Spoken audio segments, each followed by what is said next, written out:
She said she was going to take your family for millions and then be with this child after he graduated high school. That was Christina Formella, a former teacher at South Downers Grove High School, walking into court with her husband by her side. But today, Formella tried to duck the cameras at court. I'll explain how and why her husband's family says they're standing by her.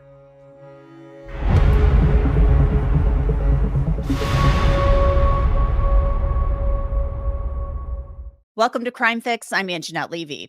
Christina Formella was back in court in DuPage County, Illinois for a hearing, and she was there with her lawyer, her husband, her family, and her husband's family. They are all standing by her 110%, and they're speaking out in a new statement. I'll have some of that for you very shortly. Christina Formella faces more than 50 sex crimes charges for a variety of sexual encounters involving a teenage boy that she once coached.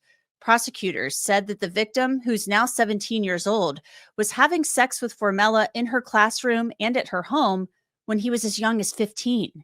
Now, I first told you about Christina Formella last spring, right after her arrest. The boy's mother had bought a new iPhone for him and found text messages between him and an unknown number that had downloaded from the iCloud account that alarmed her. In those text messages, the woman's son wrote in one, "I love you so much, mama." The unknown number texted back, "I love you so much, baby. Even though this morning was short, it was perfect." The teen messaged back, "I know, baby, it was perfect, so perfect." The unknown number then texted, "I love having sex with you." The teen responded, "I know, baby, I love it so much. It feels so good. It's so passionate. It's so intimate. It's so perfect." Police said that unknown number actually belonged to Christina Formella, so they brought her in for questioning. I don't understand what's going on here. I get it, yeah. You can go grab your things. Can he come with me? Yes. You stay there for right now, sir. Just stay there, but yes, you can. But come on back here. Should I shut the car off? Oh, yeah. Go ahead. Goes off. Okay. Let's right back over here. So, we do have an investigation going on. We have to talk to you about it at the police department, okay? So we're going to explain everything to you there. It's not my investigation. I don't know the full details. We do have to bring you there, though, okay? So I do have to put you in handcuffs and bring you to the police department. Just a Downers Grove. Handcuffs? Yes, unfortunately, yes. I'm willing to go with you. I get it, yeah. Unfortunately, we have to do it that way. Just do me a favor. We just take this off. Can I ask you Of course, yeah. It's not, like I said, it's not my investigation. Obviously, we're here for a reason. So go ahead and turn around for me.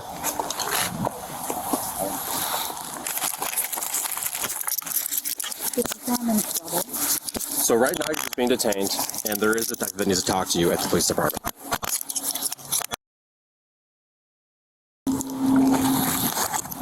So we'll let your husband know. He can just come to the police department as well if he wants to wait for you there.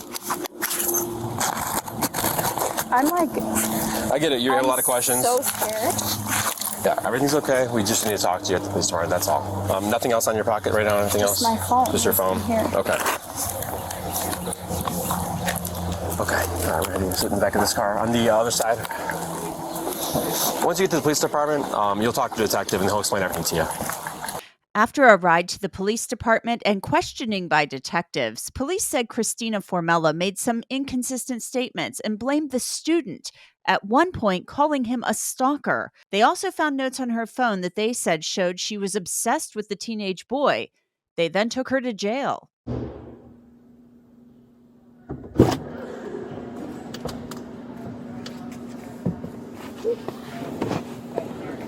just going to put your seatbelt on, right?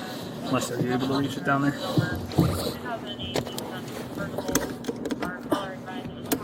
Alright. Sure you don't want a tissue or something? I feel like I'm gonna throw up. You want a bag? Yes, please. Alright.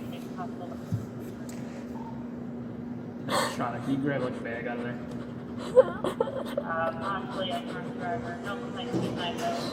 Hey, can you get like a bag just in case she gets nauseous?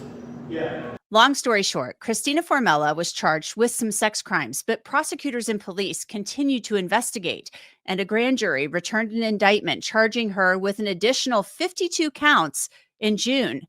She has pleaded not guilty to all of the charges, and the public has become absolutely fascinated with her case. How could this woman, who seemingly had it all, she's attractive, she's young, and she has a nice-looking husband, possibly throw it all away like this if she is indeed guilty. TikToker Abby Blabby stakes out all of Formella's court appearances. How do you feel? How do you feel knowing she was sneaking this child into your home and hiding any evidence? And hiding any evidence of you being there so she could RAPE him. I cover a lot of really scary crime stories here on Crime Fix, and if it's taught me anything, it's that privacy and personal safety absolutely cannot be compromised, especially when it comes to your personal data online. You would be shocked at how much of your information, like your name, phone number, and even home address, is just floating around the internet for data brokers to find and sell. Do you ever wonder why you get so many of those annoying spam calls and emails? Well, that's why our sponsor, Incogni, is a crucial tool that helps you take back control by automatically identifying which data brokers have your info and then demanding they remove it. Incogni actually found 50 brokers with my information, and within days, they started getting me removed. It's so easy to use. Just create an account, authorize Incogni to act on your behalf, and let them handle the rest. And now Incogni users can wipe their info from an even wider range of websites with the unlimited plan's new custom removals feature. All you need to do is copy and paste the link to sites where you've noticed concerning data breaches cropping up and creating issues in your life, and a team of privacy specialists will take care of the rest of it. The new Incogni Unlimited feature even allows users to customize their data removals and tackle the toughest of breaches with the help of a team of privacy specialists. So if you care about your online safety, and you should, take your personal data back with Incogni. Use the code CRIMEFIX below on the screen and get 60% off an annual plan. Formella's family and her husband and his family are standing by her, and they believe the public fascination with her case is rooted in misogyny. They say in a new statement, the public shaming of women accused of sexual misconduct reflects deeply embedded patterns of misogyny that have persisted across generations. Christina has become the latest target of this troubling phenomenon, subjected to relentless personal attacks and sexist scrutiny that ignore the legal process entirely. Major platforms have chosen character assassination over due process, deploying the same misogynistic playbook used against countless women before her. The double standard is stark and undeniable. When men face accusations, we discuss evidence and procedure. When women face accusations, we attack their character, their choices, and their worth as human beings. This isn't justice. It's gender-based persecution disguised as accountability. This isn't just a double standard. It's a spectacle, a public ritual that punishes women not for what they've done, but for how they are perceived. Instead of discussing facts or law, public discourse fixates on Christina's appearance, her private life, even her lipstick, as if those details bear on guilt or innocence. That's not legal analysis. It's voyeurism, moral judgment, and cruelty excused by a self-serving performance of concern for an alleged victim. Now, I'll have more of the family's statement very shortly, so stay tuned. Christina Formella did not go into court through the front doors as she usually does today. She somehow was able to enter through the back.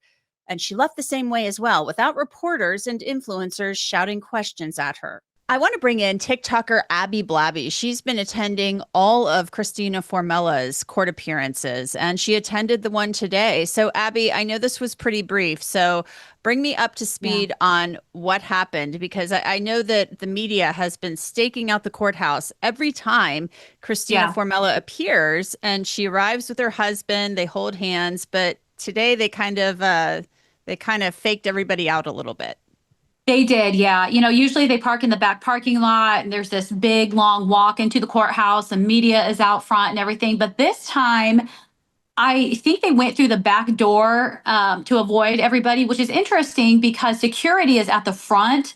And I was told that the main entrance is the only entrance into that courthouse. There were people there at 7:55 in the morning and the doors open at 8. And they said, we never saw her or Michael walk in. So that leads me to believe that somehow they were able to get in through the back door. Interesting. So it appears to you that they made arrangements ahead of time to get Christina into the courthouse so she wouldn't have to walk past the media. Yes. And the media is very interested in this case. I mean, she's obviously an attractive woman, accused of some really, heinous things with a teenage boy. So Right. talk to me a little bit about what happened in court today. Really nothing. They just set another court date. They said they were still going through discovery, and that was that. It took probably 30 seconds, if that. Wow. So it was very, very fast. Was her husband with her today? Oh yeah.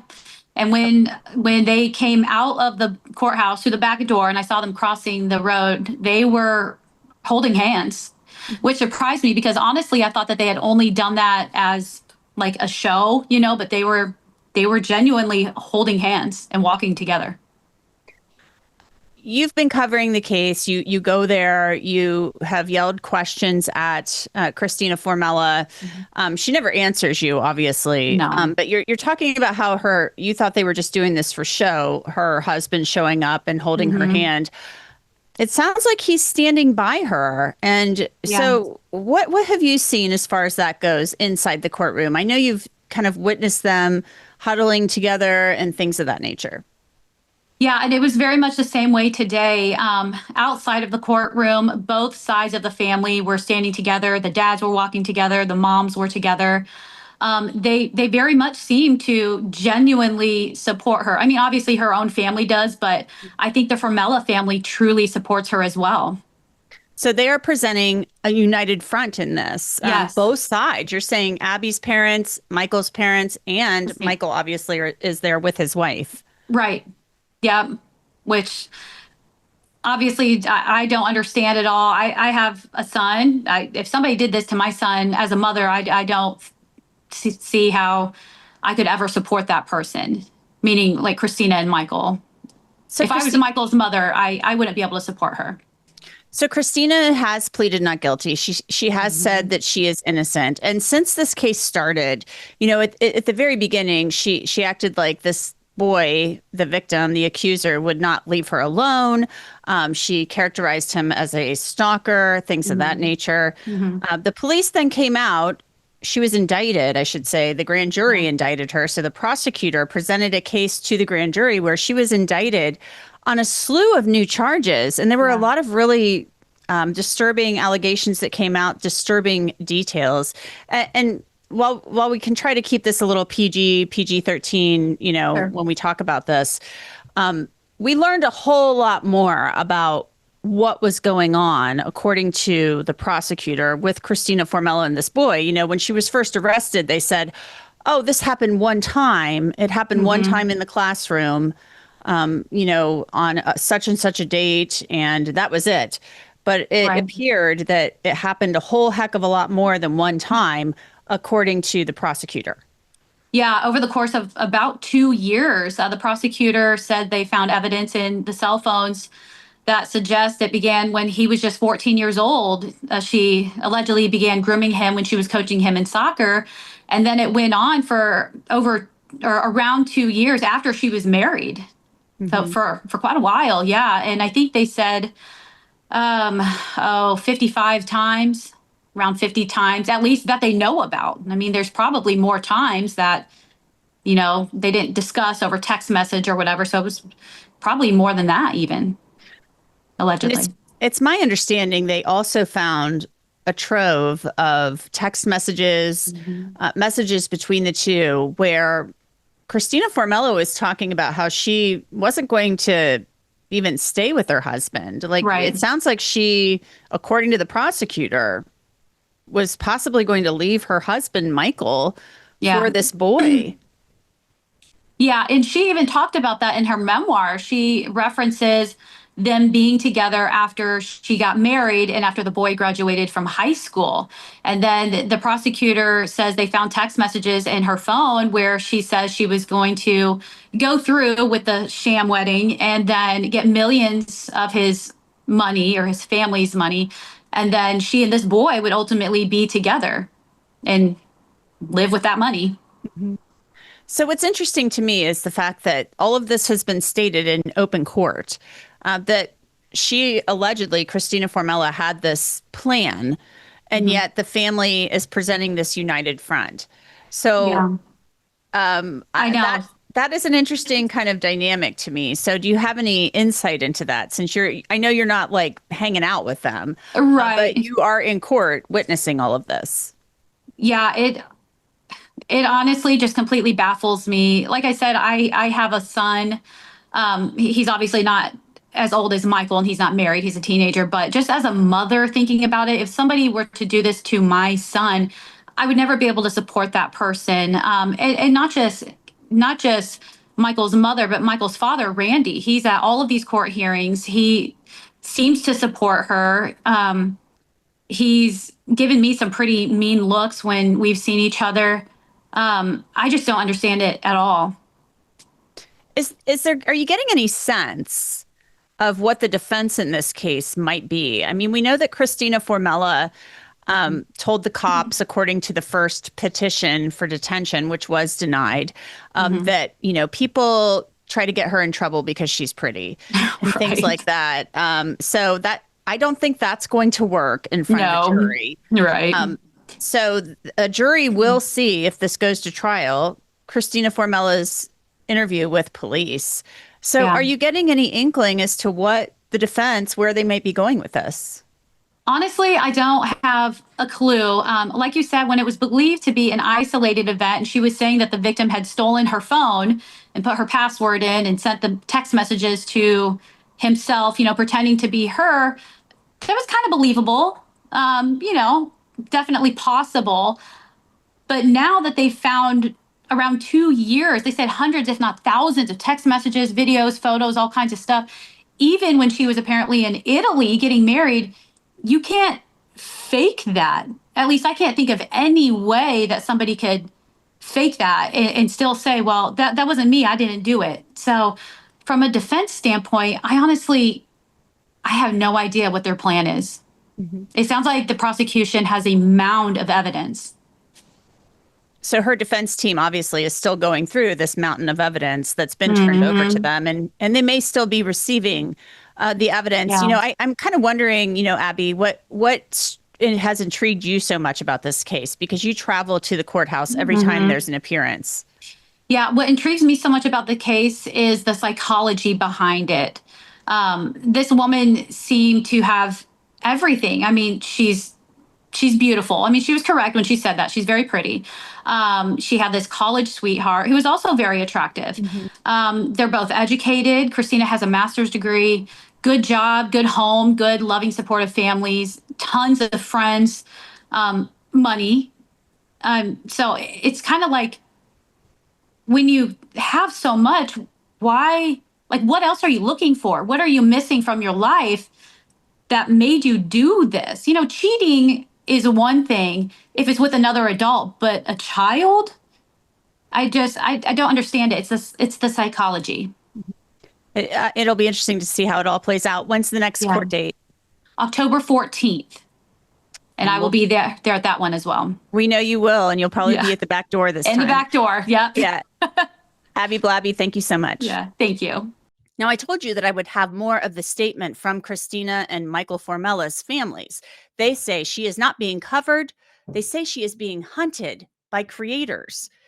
The statement says, as one respected publication recently reported, Christina has been splintered into internet caricatures, predator, unfaithful wife, hypocrite, by creators churning out dozens of videos a month and racking up millions of views. The goal is not truth, it's virality. Now trolls have turned on Christina's friends, stalking them over pregnancies, publishing the address of a wedding she was invited to, and encouraging strangers to show up, or targeting them simply for refusing to denounce her. The intent is clear: public pressure, social shaming, and isolation by mob demand, a coordinated campaign of bullying that has nothing to do with justice. We are not asking for sympathy. We are asking for fairness. We are asking you to respect due process. Like any person accused of a crime, Christina is presumed innocent, and her case will be decided in a courtroom, not on a social media platform. Reckless speculation, misinformation, and theatrical coverage do nothing to serve justice and set hard-won respect for women back decades. So that is the rest of the statement from the families of Michael and Christina Formella. She will be back in court in October. And that's it for this episode of Crime Fix. I'm Anjanette Levy. Thanks so much for being with me. I'll see you back here next time.